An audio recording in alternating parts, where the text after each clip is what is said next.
Pak Anies, kalau berpolitik itu jangan kayak orang jual obat, ya. Segala ikut-ikutan statement seakan-akan negara dalam keadaan genting. Negara lagi baik-baik aja. Biasa itu. Kemarin itu harga naik itu karena Selat Hormuz ditutup akibat perang Irak dan Amerika. Dan itu semua ekonomi dunia berstatement seperti itu. Hanya kita yang baru naik sekali, itu pun bensin untuk masyarakat menengah ke atas. Bukan subsidi untuk rakyat. Malah subsidi untuk rakyat stabil-stabil aja tuh. Pertalite. Jadi jangan banyak memprovokasi Pak Anies. Anda itu berpolitik jangan kayak orang jualan obat. Di mana orang pada beli di situ ikut nimbrung. Ya, berpolitiklah yang santun. Jangan mencari kesalahan-kesalahan pemerintah. Itu seakan-akan Bapak mencari simpati ke orang. Bapak statement seperti rencana membangun 3 juta rumah per tahun. Tidak usah dikritik, ditagih saja. Ditagih aja. Mana 300 fakultas kedokteran itu? Di mana lokasinya? Di Semarang dapat jatah berapa? Di Jawa Tengah dapat jatah berapa? Dan yuk kita tagih yang belum jalan untuk dilaksanakan. Sesudah pemilu kemarin ada berapa pasang? 3 pasang bukan? Nah, bagian dari tugas Gerakan Rakyat Semua adalah menjangkau semua. Caranya menjangkau semua bagaimana? Saya usul Bapak Ibu, tidak usah dalam bentuk semata-mata kritik, tapi dalam bentuk yang semua akan setuju. Semua program baik pemerintah harus dilaksanakan sampai tuntas. Harus dilaksanakan sampai tuntas dan ajak semuanya untuk mendorong agar terlaksana tuntas. Kalau belum terlaksana tuntas, tagih.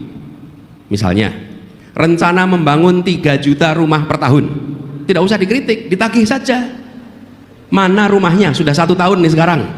Dibangunnya di mana? Lokasinya kapan? Lokasinya mana? Bagaimana cara rakyat bisa mendapatkan 3 juta rumah per tahun itu? Bukan kritik ya, itu namanya mendukung dan meminta terlaksana. Rencana memberikan MBG untuk seluruh siswa di Indonesia. Coba di Semarang sudah berapa sekolah yang dapat dan belum banyak berapa sekolah yang belum dapat? Gerobokan berapa? Banjarnegara berapa? Wonogiri berapa?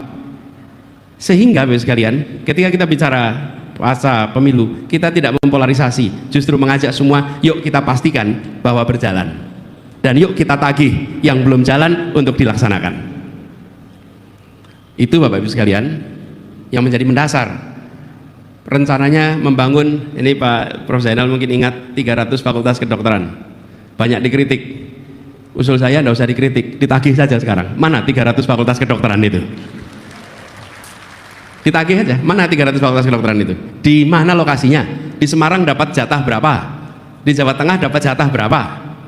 Tagih, dan tagih itu tidak boleh dikriminalisasi, karena itu hanya menagih Bapak Ibu, tidak mengkritik. Rencana pembangunan ekonomi pertumbuhannya 8%. Mari kita tagih 8% pertumbuhan ekonomi itu. Jadi Bapak sekalian yang kami hormati, sekarang kami melihat sudah saatnya kita bicara tentang jalankan yang sudah direncanakan. Halo teman-teman, jumpa bersama saya di Kacamata Dangi. Ya, ini menarik sekali teman-teman ya. Sebelumnya bagi kalian yang belum subscribe Kacamata Dangi, yuk silahkan subscribe teman-teman, karena subscribe itu gratis. Teman-teman, ini menarik sekali bagaimana Firdaus Oyuwobo teman-teman ini ya ternyata pernah menyentil Anies teman-teman ya, berani sekali ya kan. Firdaus menyentil Anies ini terkait dengan bagaimana Anies selalu memberikan kritikan kepada pemerintah. Ya memang wajar sih Anies memberikan kritikan, kan Anies adalah orang yang kalah pemilu teman-teman, dan tentunya Anies mengambil sikap sebagai oposisi. Menurut saya ini wajar ya kan. Yang tidak wajar itu malah pendukung-pendukung Prabowo ya kan, yang malah kepanasan dengan kritikan Anies. Karena kayak gini, negara kita ini adalah negara demokrasi ya kan. Siapapun boleh berpendapat, siapapun boleh memberikan tanggapan terkait apapun teman-teman ya. Ya semasih itu masih dalam batas wajar ya. Dan Anies Baswedan ya mengambil sikap sebagai oposisi, bahkan Anies beberapa kali mengatakan hal tersebut. Nah, bagaimana Firdaus ini ya malah mengatakan Anies seperti jualan obat lah, mengatakan Anies sebagai tokoh yang jangan memperkeruh keadaan lah dan sebagainya. Menurut saya ya itu sah-sah saja teman-teman ya.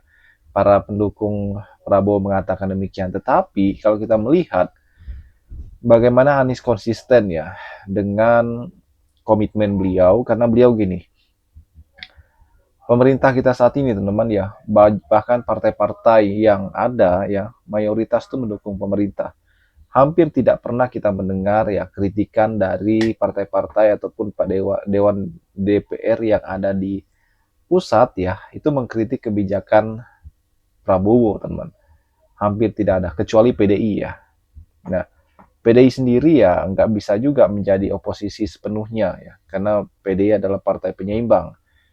Dan itu ya dibantu juga dengan mereka-mereka aktivis, akademisi yang kritis menyampaikan pendapat, menyampaikan saran teman-teman kepada pemerintah ya. Apalagi negara kita negara demokrasi, penduduknya besar ya. Negara kita negara besar ya. Tentu harus ada check and balance ya. Supaya apa? Supaya demokrasi itu hidup ya kan. Dan sebagai kontrol lah bagi pemerintah. Menurut saya itu yang disampaikan peran Anies saat ini. Bagaimana menurut kalian? Kita diskusi di kolom komentar ya.